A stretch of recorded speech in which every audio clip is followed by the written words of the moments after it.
अपन start करते हैं Ukraine और रशिया वॉर से। अब जहाँ तक नेटो क्या है, तो एक्चुअली रशिया ने बहुत बार कोशिश भी की है कि नेटो का पार्ट बन सके। अब इसमें एक क्वेश्चन ये उठता है कि अगर यूक्रेन नेटो का पार्ट बन भी जाए तो उसमें क्या प्रॉब्लम है। बट रशिया बहुत टाइम से यूक्रेन को बोल रहा है कि नेटो का पार्ट बनो, बट वॉर कब तक चलेगा और कब इसका सीज फायर होगा, खत्म होगा, कुछ कह नहीं सकते अभी तक।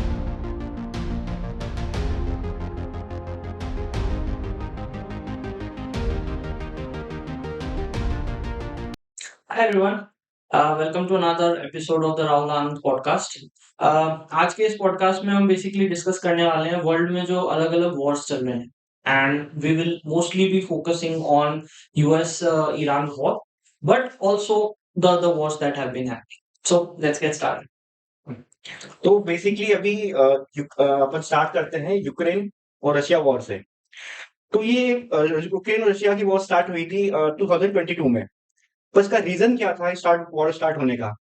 उस समय एक रीजन था कि यूक्रेन जो है वो चाहता था कि मैं नेटो का पार्ट बनूं, और रशिया का ये था कि नेटो का पार्ट मैं अपनी मेरी बॉर्डर के ऊपर सिक्योरिटी ब्रीच नहीं चाहता। तो कोई भी कंट्री जो मेरे बॉर्डर से आसपास हो वो नेटो का पार्ट नहीं बन सकती। तो बेसिकली रशिया ने उसको यूक्रेन को बोला कि भाई आप इसका अपने नेटो का पार्ट नहीं बन सकते। अब जहाँ तक नेटो क्या है, तो basically NATO North Atlantic Treaty Organization है जो 32 इंडिपेंडेंट कंट्रीज है, यूरोपियन कंट्रीज और सब मिला के अपना एक ऑर्गेनाइजेशन बना रखा है। ये ऑर्गेनाइजेशन मतलब बना था जब वर्ल्ड वॉर सेकंड के बाद। हाँ तो यार, ये एक्चुअली क्या है, यही सबसे बड़ा क्रक्स है नेटो का और इस सब का। वर्ल्ड वॉर टू के टाइम पे वर्ल्ड के 5 पावर सेंटर्स थे। यूएस, यूके में mainly England, then Germany, Russia and Japan.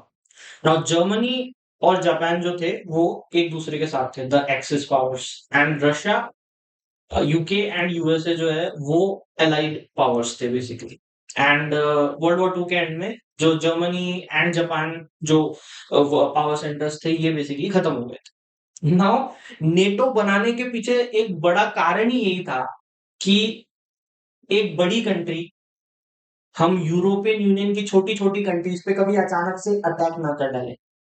और पावर सेंटर जो कि इतनी बड़ी कंट्री हो सकती है वो है रशिया ही, और कोई इतना बड़ा कंट्री, इतना पावरफुल कंट्री है ही नहीं। तो नेटो, आई नो कि ऑफिशियली कभी उन्होंने ये चीज नहीं बोली, but NATO at the back of the mind उनका पॉइंट ये था कि यार यूरोपियन यूनियन के अंदर तो इतने छोटे छोटे से कंट्रीज हैं जो कि एक दूसरे को एक्चुअली इतने बड़े कंट्री के खिलाफ इंडिपेंडेंटली कभी भी डिफेंड नहीं कर सकते। सो नेटो का पॉइंट ये था कि to defend itself from a larger country, to defend European Union smaller countries from larger countries. तो एक्चुअली रशिया ने बहुत बार कोशिश भी की है कि नेटो का पार्ट बन सके। उसने ट्रम्प से पूछा था, बाइडन से पूछा था, बराक ओबामा से, क्लिंटन से, बुश से, मतलब गोइंग बैक टू क्लिंटन उसने पूछा है can I also be part of a NATO.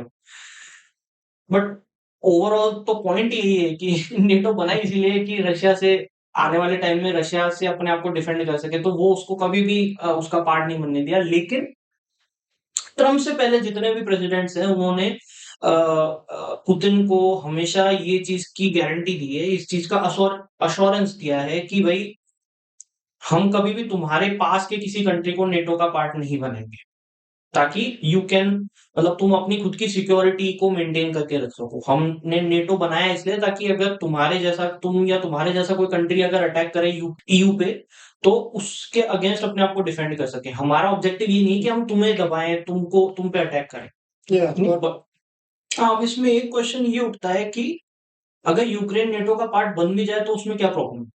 मतलब यूक्रेन नेटो का पार्ट बन रहा है, इसका मतलब बेसिकली रशिया से अब एक नेबरिंग कंट्री जो कि उससे बॉर्डर शेयर करता है वो नेटो का पार्ट बन चुका है। तो अगर रशिया की किसी भी और नेटो की कंट्री से लड़ाई होती कभी, तो उन सारी कंट्रीज को एक तरीके से एक डायरेक्ट रूट मिल जाएगा to Russia, which is very close to it. तो उस तरीके से भी रशिया के लिए एक थ्रेट है यूक्रेन से। बट रशिया बहुत टाइम से यूक्रेन को बोल रहा है कि नेटो का पार्ट बनो, बट मेनली एक तो यूएस और यूरोप में भी कई सारी कंट्रीज है जो कि बहुत सपोर्ट कर रही थी उसको। उन्होंने बोला कि हम आपको मैन पावर और वेपन्स देंगे, जो कि उन्होंने कई हद तक दिए भी इनको to support them. But that was not enough, क्योंकि यूक्रेन एक बहुत ही छोटी कंट्री है और रशिया उसके आगे एक बहुत बड़ा मेहनत है। तो to face Russia is in itself a big thing, but उसके बाद भी Ukraine is too small to defend itself against Russia right now. Okay.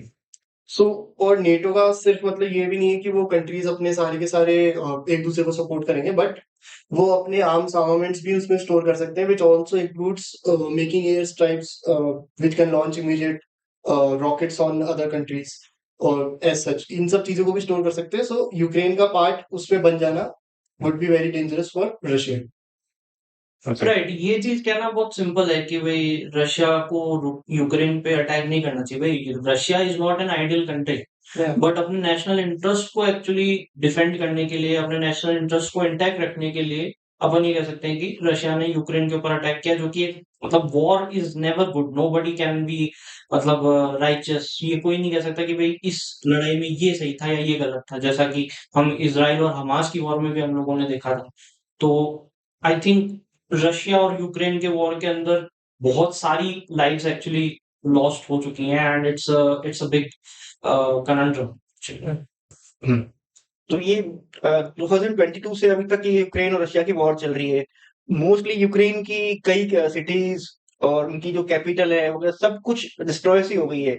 अब जो उनका पीएम है जेलेंस्की, वो ये चाहता है कि मैं सीज फायर नहीं करूं, कि अगर मैं जाके सीज फायर करता हूँ तो मेरी कंट्री के लोग बोलेंगे कि यार पूरी कंट्री को बर्बाद कर दिया, उसके बाद तुम सीज फायर कर रहे हो।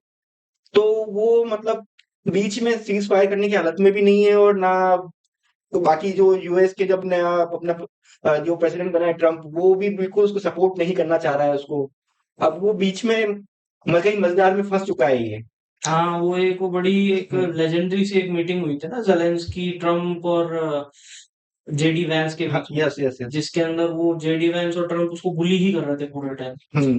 तो तुम नहीं बोलते, तुम किसी सिचुएशन में नहीं हो, तुम बोलने लायक नहीं हो, ऐसा कुछ भी। सिर्फ हम ही ने हाँ। तुमको डिफेंड, तुमने हमको थैंक्स भी नहीं बोला, हम्म। और इस तरह की मीटिंग में किस तरह के कपड़े पहन के आए हो तुम। तो ये मतलब इट्स वेरी ह्यूमिलेटिंग, क्योंकि कहीं ना कहीं यूएसए ने पुश करा पुश है किया था, कि हाँ। भाई किसी तरह से यूक्रेन जो है वो नेटो का पार्ट बन जाए, और और अब वो हम, बन गया तो फिर उसको वो इस तरह के से हाँ, मतलब बेसिकली कर, यूएस का ये है कि वो चाहता है पूरे वर्ल्ड के अंदर अपने हर जगह अपने एयर बेसेस बना ले, जहां से वो जिस कंट्री पे उसको बुली करना चाहे, कुछ भी करना चाहे, तो वो इजीली कर सके। और रशिया चाहता नहीं है कि अ, अपनी इसको अपनी कंट्री को इन्वेट कर पाए, बॉर्डर को। बॉर्डर को इन्वेट कर पाए। तो ये मोस्टली रीजन था। अब ये वॉर कब तक चलेगा और कब इसका सीज फायर होगा, खत्म होगा, कुछ कह नहीं सकते अभी तक इसको। और अपन इसको अगर थोड़ा और डेप्थ में देखें तो बेसिकली ये किया था नेटो के मेंबर्स ने और यूएस ने, हम्म।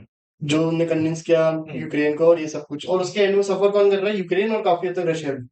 Russia in a different manner, Ukraine के तो बेसिकली सारे लोग वहां से मतलब मोस्टली वहां से लोग माइग्रेट कर चुके हैं। यस।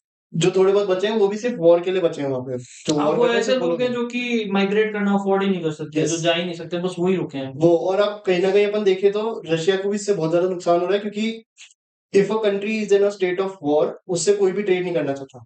तो मोस्टली सारी कंट्रीज ने उससे अपने डोर शट कर दिए हैं towards trading in of any kind with Russia. उसकी करेंसी भी बहुत खराब हो गई, और उसके सिवाय रशिया में जो ऑयल बनता है वो भी इनफैक्ट इंडिया भी नहीं ले पा रहा अभी।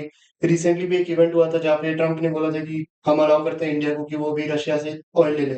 आई mean that is already a very offensive thing to say, कि आप किसी एक डेमोक्रेसी को अलाउ कर रहे हो जैसे कि आप उसके किंग हो। तो that is also like very wrong. तो इसके बाद भी रशिया के अभी ट्रेड रिलेशंस किसी के साथ भी अच्छे नहीं है। तो that is definitely has a very detrimental if impact on Russia and also Ukraine, since it is already almost destroyed. मुझे ये भी लगता है कहीं ना कहीं अमेरिका को रशिया वॉर में हो, उससे नुकसान हो रहा था, अमेरिका को कहीं ना कहीं बेनिफिट्स मिल रहे हैं। तो उसका सब तरीके से फायदा था। अगर मेरे को कोई नेटो बन जाए तो भी मुझे फायदा है, अगर वो वॉर में जाए तो उसकी इकोनॉमी पीछे जाएगी तो भी उसको फायदा है। तो एवरीथिंग इज उसके सब उसकी चीज फेवर के अंदर है। उसके लिए फेवरेबल है वो। तो हाँ। I think Russia Ukraine war का ये एस्पेक्ट जो है ये बहुत कम मुझे लगता है एक्सप्लोर किया गया है, एंड आई डोंट नो किसी तरह से अगर इस वॉर को खत्म किया जा सके जितना जल्दी, सीज फायर परमानेंटली हो जाए, तो वो हो जाना चाहिए। बट इसमें वही है, Russia does not want to lose face. और अमेरिका उसको खत्म करना नहीं चाह रहा है। तो इसका सोल्यूशन है क्या? इसका सोल्यूशन यही है कि भाई आप स्ट्रिक्ट गाइडलाइंस इस तरह की क्रिएट करो कि ठीक है, आज के बाद तुम्हारे नेबरिंग कंट्रीज को नेटो का हम पार्ट नहीं बनाएंगे। एंड अच्छा, by the way, NATO already काफी हद तक मतलब बुरी स्थिति में, जब से ट्रम्प ने ये स्पेसिफिकली ये टिप्पणी दी है कि हाँ हाँ भाई नेटो वाले जो कंट्रीज हैं उनको मुझे टैक्स देना चाहिए, नहीं उनको मुझे पैसे देने चाहिए, क्योंकि वहाँ एक्चुअली मैं ही सारे नेटो ऑर्गेनाइजेशन को एक्चुअली हाँ वो किंग समझ रहा है। डिफेंड कर रहा हूँ। हाँ अपने आप को किंग समझता है कि हाँ ये ग्रीनलैंड मुझे चाहिए। ये कोई यूरोपियन कंट्री को आप हाँ मुझे ग्रीनलैंड ग्रीनलैंड मुझे चाहिए, आप मुझे दे दो, खाली कर दो, ये कोई रीजन नहीं होता कि आप कुछ भी किसी भी कंट्री को बुली करो। तो मुझे कहीं ना कहीं लगता है कहीं इन फ्यूचर ये नेटो भी कोलैप्स नहीं हो जाए। नहीं, एक्चुअली नेटो नेशंस जो हैं वो ट्रम्प की इस टिप्पणी के बाद हम्म। अपनी खुद की आर्मीज को डेवलप करने पे बहुत ज्यादा फोकस कर रहे हैं। अच्छा। वो ज्यादा से ज्यादा कोशिश कर रहे हैं कि यार अब हम एक सेल्फ सफिशिएंट सिस्टम बनाने की कोशिश करें। बट टैरिफ के थ्रू और फेवरेबल डील्स के थ्रू यूएसए को हमारे से फायदा हो रहा था, और उसके बदले वो हमें एक तरह की सिक्योरिटी दे रहा था through the NATO yes. Treaty. Hmm. But अगर यूएस ये सोचता है कि भाई मैं अलग से पैसा भी ले लूं और फिर फेवरेबल डील्स भी इनके साथ करता हूं, तो वो पूरे टाइम तक नहीं चलता रहेगा। तो तो मे बी यूएस ने इग्नोर कर दिया कि यूरोप में एक पूरी ट्रेड यूनियन भी बनी हुई है। They are sharing a common currency, they have very good trade relations amongst the countries. तो उसकी वजह से भी अगर वो चाहें तो they can develop all of these things if they want. Right. So और इसी के बीच में एक न्यूज आती है कि जर्मनी कह रहा है कि I will again make the biggest army in in Europe. तो we all know how that went. Last time क्या हुआ था सभी को Of याद है, course, but they know the repercussions, so they will not do as bad things. अब तो डेमोक्रेसी वर्ल्ड वॉर टू भी इन्होंने स्टार्ट करी थी। World war So- 2 is just because of one man. हाँ तो वो जर्मनी का वही हिटलर ही था। नहीं, बट उसमें सिर्फ ऐसा नहीं होता कि एक लीडर आपको भड़का रहा है और आप भड़क जाओ। आपके खुद के अंदर भी उस तरह की फीलिंग्स होनी चाहिए कि भाई हाँ, मैं तो चाहता हूँ ये वॉर होए, ये हो, ये हो। अगर आपका लीडर गलत है तो आप दूसरे लीडर को चुनो ना। तो डेफिनेटली। वो वाली चीज। सो अब तो चलिए, अब 4 साल तो रहेगा। Hi everyone, thanks for watching the video. Please like share and subscribe to stay up to date on our latest content. Hey everyone, हम लोग काफी टाइम बाद एक वीडियो पोस्ट कर रहे हैं, and we hope to keep this up and post more and more videos. Please like share and subscribe, और comments में please tell us if there is anything that you need us to discuss. Thanks for watching, never give up. Thanks. Thank you.